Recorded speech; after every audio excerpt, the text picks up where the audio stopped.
Salam aleyküm, vaxtınız xeyir olsun. Demək belə, bu vaxt burasından partlayıb. Bax, göstər zəvət olmasa burası, bax. Açılıb var burası. Göstər. Altı da bu pəncərə.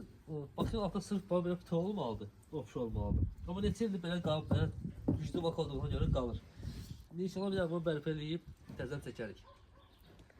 Bir daha vaxtınız xeyir olsun. Baxın, göstərək. Bax, payka olan yeri bax, bu hissədəndir. Göstərdi, açılmışdır. Sırf xammaldan poltelindən istifadə edeyim. Həm suyu təmiz saf, həm də möhkəmdən görə. İşə zaman sonra 5 il verilir. 5 il. Amma baxın, mesela payka olan yerdən bir daha bırakmır. Yəni deyim, çatlama səbəbi bakın altının düzlüyüdür. Olsaydı partlamazdı. Yəni 5 ton, 10 ton olsun, 20 ton olsun fərqi yoxdur. Hamısını payka edeyim. Bakı daxili firmanlara gəlirik. Kəndləri olsun, şəhəri olsun. Bir də Sumqayıta kimi. Rayonlarda dostlarımız var, fəaliyyət göstərirlər.